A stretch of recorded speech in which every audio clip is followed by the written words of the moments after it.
So they say that this is the wine that Jesus had at the Last Supper. Taking out the '87 World Cup with the rest of the team, becoming one of the biggest try scorers of all history, coaching Japan, Italy, the Blues, you've done so much. Where did you find time to run a wine company? The amazing thing for me was I was brought up in a traditional New Zealand household, meat and 3 veggies. Dad would come home and I either have a Lion Red or a whiskey. And Mum would drink the odd wine out of a cask, actually. Cook's Chazur, I think it was back in those days. And so then I'd land in Italy, right? And I went from, meat and 3 veggies to landing in Treviso, just outside Venice, and having 5 courses. First time I'd had pasta, and it was with wine, and then I had a main course and dessert and, biscuits and coffee, and I thought, wow, they're being really nice to me, it's must be a special occasion. I've arrived.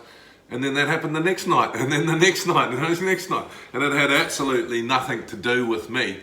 And that for me was just this whole different world that I just fell in love with, really. I decided to try and bring some of those passions home with me. And Francesca's been a pretty key part of the business? Francesca's done a great job because I just drink the product mainly.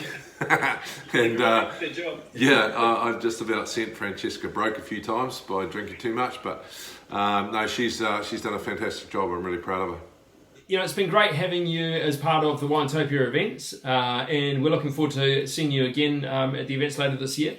There's been a couple of wines that you've been bringing in from Italy, which have been runaway successes at the event. I've got probably the Malanotte, which... The Malanotte. Yeah, the Malanotte is a really interesting wine for us from the Veneto region. So Malanotte was sort of a forgotten wine. Only 2 vineyards make it, and one of the vineyards is the vineyard that we get our wine from. So Gigi, the winemaker, absolutely hates it. He says it's more difficult than his wife sometimes to deal with. He says sometimes he goes and he doesn't know how it's going to be, whether it's going to be emotional or whatever. So he's a bit of a hard case, old Gigi, but he doesn't make it every year. Sometimes he's got to throw the whole lot out, so it's a bit of a sensitive wine for him. He wanted to stop making it 3 or 4 years ago, but we all managed to convince him to keep doing it. This particular wine, really deep wild berry tasting, and then obviously you get quite earthy taste, which is from the Rebozo, and then the last sort of taste that you get is that sort of deep raisiny taste. The other interesting thing is there's a bit of a story to it, which is always what I like about the wines, especially in our region. So they say that this is the wine that Jesus had at the Last Supper.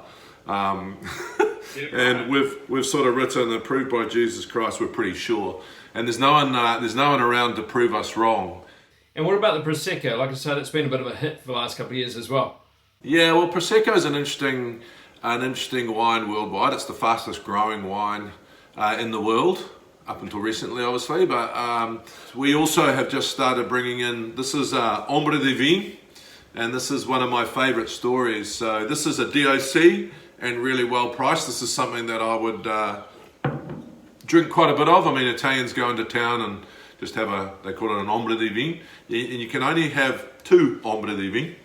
So an Ombre de Vin, you never drink alone. You always have it with someone else. So what used to happen in Venice, the people used to come and sell Prosecco in St. Marco Square, but they used to, if it was a sunny day, they would move with the shadow of St. Mark's Tower.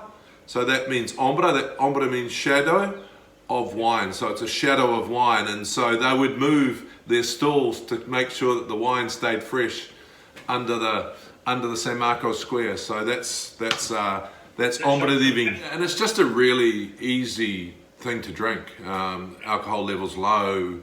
It's really social. If you ever go to Italy, you go into the square and everyone's either drinking it as a spritz or by itself. So I just really enjoy it as a refreshing drink. I don't drink a lot of beer anymore just because I'm in the wine business. So you know, if it's a hot night even, I'll just open a bottle of Prosecco. Yeah, cool. And tell me, what's involved in running JK Wines? How it works mainly is Francesca and I will, you know, do great events like Winetopia and get out there and do a little bit of promotion. We do the odd evening. We like to have evenings where we match the wine and the food with friends of ours that have restaurants. The most important thing for us is the relationships with people. So we like to build a relationship with the vineyard. Most of the people in the vineyards are our friends, and I thought it'd be a great family business to start around passion and stuff that we enjoy. Yeah, cool. It sounds like fun business. Yeah, it is fun. It is great fun, and that's the whole idea. I mean, the whole idea is to have fun with it, to make sure that it is the whole family involved, and enjoy it as we go.